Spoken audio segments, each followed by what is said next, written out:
আসসালামু আলাইকুম দর্শক, স্বাগত জানাচ্ছি আরটিভির মধ্যাহ্নের সংবাদে। আপনাদের সঙ্গে আছি আমি নুসরাত জাহান রাকা। মাইলস্টোন ট্র্যাজেডির 1 বছর পূর্ণ হলো আজ।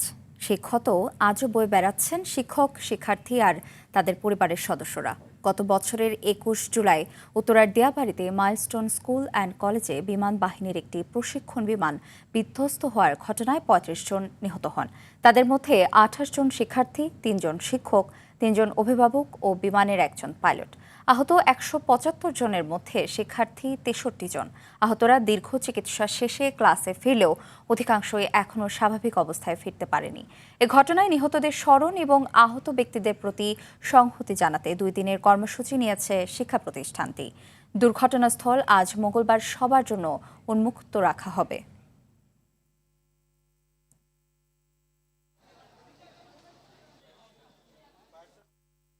এদিকে national institute of burn and plastic সার্জারিতে মাইলস্টোন স্কুল অ্যান্ড কলেজে মর্মান্তিক বিমান দুর্ঘটনায় শহীদদের স্মরণে শ্রদ্ধাঞ্জলি ও স্মরণ সভায় যোগ দিয়েছেন জিয়াউর রহমান ফাউন্ডেশনের vice president doctor Zubaida Rahman.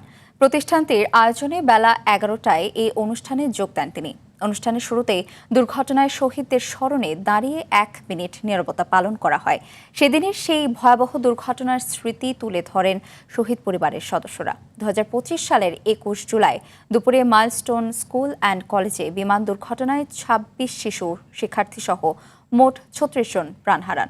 আহত হন 1.5 শতাধিক মানুষ।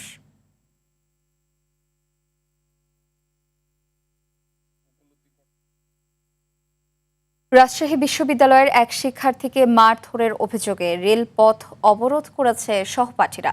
এতে সারা দেশের সাথে রাজশাহীর রেল যোগাযোগ বন্ধ আছে। স্টেশনে আটকা পড়েছেন হাজারো যাত্রী। সকাল থেকেই রাজশাহী বিশ্ববিদ্যালয় এলাকায় রেলপথে শিক্ষার্থীদের অবস্থানের কারণে ঢাকা অভিমুখী বনলতা এক্সপ্রেস ও সিল্ক সিটি এক্সপ্রেস স্টেশন ছাড়তে পারেনি। একই সঙ্গে রাজশাহীমুখী ও রাজশাহী থেকে অন্যান্য ট্রেনের চলাচলও বন্ধ আছে। শিক্ষার্থীদের অভিযোগ, বিশ্ববিদ্যালয়ের আইন বিভাগের এক শিক্ষার্থী পদ্মা এক্সপ্রেসে টিটির অনিয়মের প্রতিবাদ করলে তাকে মারধর করে স্টেশনে নামিয়ে দেওয়া হয়।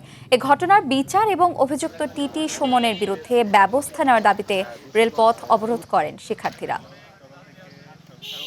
যিনি সরাসরি টাকা নিচ্ছে তার সাথে কথা বলতেছিলাম, কিন্তু আমি লক্ষ্য করি নাই পিছন থেকে আরেকজন হঠাৎ করে আমাকে অতর্কিতভাবে ধাক্কা মারে। এলবতারি কিল ঘুষি মারে। তারপরে চোখের মধ্যে চশমা ছিল, এটা চোখে গিয়ে লাগছে। ব্যক্তিগত ভাবে ওনার বিচার চাই। টাকা দেওয়ার পরে যদি আমাদের টাকা নেওয়ার পর আমরা রিসিভ না পাই, এই কথাটা বলার পরে টিটিরা আমার উপরে চড়া হয়ে যায় যে হ্যাঁ আমরা কিসের এই স্লিপ চাই। রাজশাহী বিশ্ববিদ্যালয়ের এক শিক্ষার্থীকে মারধরের অভিযোগে রেলপথ অবরোধ করেছে সহপাঠীরা।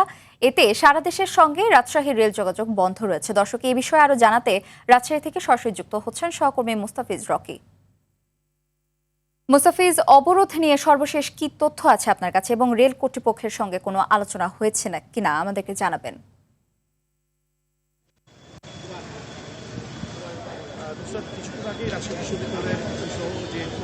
ছিলেন এবং তাদের সাথে কথা বলে এই অবরোধটি তারা প্রত্যাহারের অনুরোধ জানিয়েছিলেন। এরই মধ্যে শিক্ষার্থীদের পক্ষ থেকে কিন্তু 4টি দাবি তারা জানিয়েছেন। যে টিটি মূলত আসলে যে শিক্ষার্থীকে লাঞ্ছিত করেছে এবং মারধর করেছে তাকে এখানে সশরীরে উপস্থিত হওয়ার কথা বলা হয়েছে। পাশাপাশি তার বিরুদ্ধে প্রশাসন এবং যে আইনগত ব্যবস্থা সেটি নেওয়ার জন্য শিক্ষার্থীরা দাবি জানিয়েছেন। এছাড়াও তারা বলেছেন যে রাজশাহী বিশ্ববিদ্যালয় সংলগ্ন যে স্টেশন রয়েছে সেখানে প্রত্যেকটি ট্রেনকে আসলে যাত্রা বিরতি করতে হবে। এরকম মোট 4টি দাবি তারা আসলে জানিয়েছেন। তবে আপনি দেখতে পাচ্ছেন যে এখন পর্যন্ত সে দাবি নিয়ে কিন্তু কোনো বৈঠক রেলওয়ে কর্তৃপক্ষ অথবা বিশ্ববিদ্যালয় প্রশাসনের পক্ষ থেকে শুরু হয়নি। এবং আপনি দেখতে পাচ্ছেন নিশ্চয়ই যে রাজশাহী রেল স্টেশনের থেকে কিন্তু ঢাকাগামী ছেড়ে আসা বনলতা এক্সপ্রেস ট্রেনটি প্রায় 5 ঘন্টা ধরে কিন্তু এই মেহেরচণ্ডী যে রেল স্টেশন, এই মেহেরচণ্ডী যে রেল লাইন রয়েছে সেখানে তারা অবস্থান করছে এবং শত শত যাত্রী কিন্তু সেই প্রত্যেকটি বগিতে কিন্তু রয়েছে। এছাড়াও আজকে কিন্তু সিল্ক সিটি এক্সপ্রেস ট্রেনটিও কিন্তু আসলে ছেড়ে যাওয়ার কথা ছিল, আর সেটিও আসলে ছেড়ে যায়নি। ফলে শিরুল বিপর্যয় কিন্তু ঘটেছে এবং অনেক যাত্রী যারা বিশেষ করে রয়েছেন আপনি নিশ্চয়ই দেখতে পাচ্ছেন এখানে যাদেরকে আসলে আমরা দেখতে পাচ্ছি তারা প্রত্যেকে আসলে যাত্রী, তারাও রেল লাইনের ধারে তারা অবস্থান করছেন এবং তার কিছুটা দূরে কিন্তু শিক্ষার্থীরা 10 থেকে 15 জন তারা এই সড়ক অবরোধ করে রেখেছেন। এবং এই নিয়ে আমরা যতটুকু আসলে জানতে পারছি যে রাজশাহী বিশ্ববিদ্যালয় প্রশাসন এবং রেলওয়ে কর্তৃপক্ষের সাথে একটি আলোচনা হওয়ার কথা রয়েছে খুব অল্প সময়ের মধ্যে, এবং সেখান থেকে তারা সমাধানের তারা আসলে নুসরাত। ধন্যবাদ। অপ্রতুল বিচারিক ব্যবস্থায় বর্তমানে ৪৫ লাখ মামলা চলমান রয়েছে জানিয়ে আইনমন্ত্রী মোহাম্মদ আসাদুজ্জামান বলেন, মামলার আগে মধ্যস্থতা কার্যক্রমের মাধ্যমে আগামী ১ বছরের মধ্যে মামলা জট কমে আসবে। সচিবালয় পঞ্চগড়, টাঙ্গাইল ও কক্সবাজার সহ দেশের ১০টি জেলায় মামলা পূর্ব বাধ্যতামূলক মধ্যস্থতা কার্যক্রমের উদ্বোধনী অনুষ্ঠানে আইনমন্ত্রী একথা বলেন। মধ্যস্থতা কার্যক্রমের ক্ষেত্রে জনগণকে হয়রানি ও দুর্নীতির বিরুদ্ধে সরকার জিরো টলারেন্স নীতি গ্রহণ করেছে বলেও জানান তিনি। সাংবাদিকদের প্রশ্নের জবাবে আইনমন্ত্রী বলেন, সরকার রাজনৈতিক হয়রানিমূলক মামলা প্রত্যাহারের সিদ্ধান্ত নিলেও শিশু নির্যাতন বা ধর্ষণ সংক্রান্ত প্রত্যাহার হবে না। বাংলাদেশের অপ্রতুল বিচারকের বিপরীতে প্রায় ৪৫ লক্ষের মতো মামলা চলমান আছে। আমরা আদালতগুলোকে অনুরোধ করব, আপনারা মামলার বিচার প্রক্রিয়ায় যে প্রাথমিক স্টেজে যখন দেখবেন যে এই মামলা নেগোসিয়েশন করা সম্ভব, জেলা লিগ্যাল এইডের আওতায় যে মিডিয়েটর আছে তাদের কাছে বিষয়টি রেফার করেন, তাহলে আমরা বিশ্বাস করি আগামী ১ বছরে ৪.৫ মিলিয়ন যে মামলা আছে বলছি পেন্ডিং, সেটা আমরা ২ মিলিয়নে কমিয়ে আনতে পারবো। জুলাই আন্দোলনে যাত্রাবাড়ীতে পুলিশ কর্মকর্তার ছেলে তাইম হত্যা মামলায় ডিএমপির সাবেক কমিশনার হাবিবুর রহমান, যাত্রাবাড়ী থানার সাবেক ওসি আবুল হাসান সহ ১১ আসামির বিরুদ্ধে সাক্ষ্য গ্রহণ চলছে। আন্তর্জাতিক অপরাধ ট্রাইব্যুনাল ২-এর এই মামলায় তদন্ত কর্মকর্তাকে জেরা করছেন আসামি পক্ষের আইনজীবীরা। পরে এই ট্রাইব্যুনালে আরও একটি মামলার বিচার কাজ হবার কথা রয়েছে। অন্যদিকে ট্রাইব্যুনাল ১-এ ২০১৬ সালে কল্যাণপুরে জঙ্গি নাটক সাজিয়ে ৯ তরুণকে হত্যার মামলায় শেখ হাসিনা, সাবেক আইজিপি শহীদুল হক এবং ডিএমপির সাবেক কমিশনার আসাদুজ্জামান মিয়া সহ ৮ জনের বিরুদ্ধে বিচারিক কার্যক্রম হবে। এছাড়াও হবে আরও ২টি মামলার বিচার কাজ। সকালে এসব মামলায় গ্রেফতার অবসরপ্রাপ্ত লেফটেন্যান্ট জেনারেল মাসুদ উদ্দিন চৌধুরী সহ মোট ১৩ আসামিকে ট্রাইব্যুনালে হাজির করা হয়েছে। চাঁপাইনবাবগঞ্জে বিদ্যুৎস্পৃষ্টে একই পরিবারের ৩ জনের মর্মান্তিক মৃত্যু হয়েছে। সকালে সদর উপজেলার বাদুরতলা এলাকায় এই দুর্ঘটনা ঘটে। নিহতরা হলেন বাদুরতলার ভিকু মণ্ডলের স্ত্রী হাসিনা বেগম, নাতনি মিম খাতুন এবং ভাতিজি আশা খাতুন। পুলিশ জানায়, সকালে বাড়ির ছাদে ওঠার জন্য লোহার সিঁড়িতে হাত দেন হাসিনা বেগম।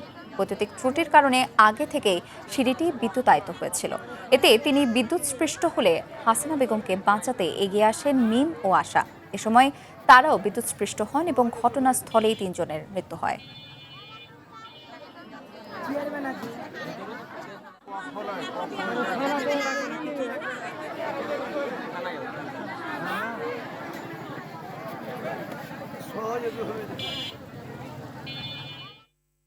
সাতক্ষীরার কালীগঞ্জে ৩য় শ্রেণীর এক শিক্ষার্থীকে হত্যার পর আলমারির ড্রয়ারে মরদেহ লুকিয়ে রাখার অভিযোগে গণপিটুনিতে সুমায়া খাতুন নামে এক নারীর মৃত্যু হয়েছে।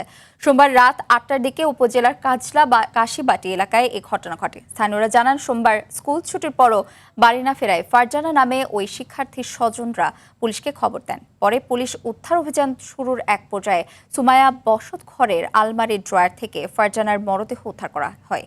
এ খবর ছড়িয়ে পড়তেই ক্ষুব্ধ জনতার গণপিটুনিতে ঘটনাস্থলে সন্দেহভাজন সুমায়ার মৃত্যু হয়। এ ঘটনায় তদন্ত সাপেক্ষে প্রয়োজনীয় আইনগত ব্যবস্থা গ্রহণের কথা জানিয়েছে কালীগঞ্জ থানা পুলিশ।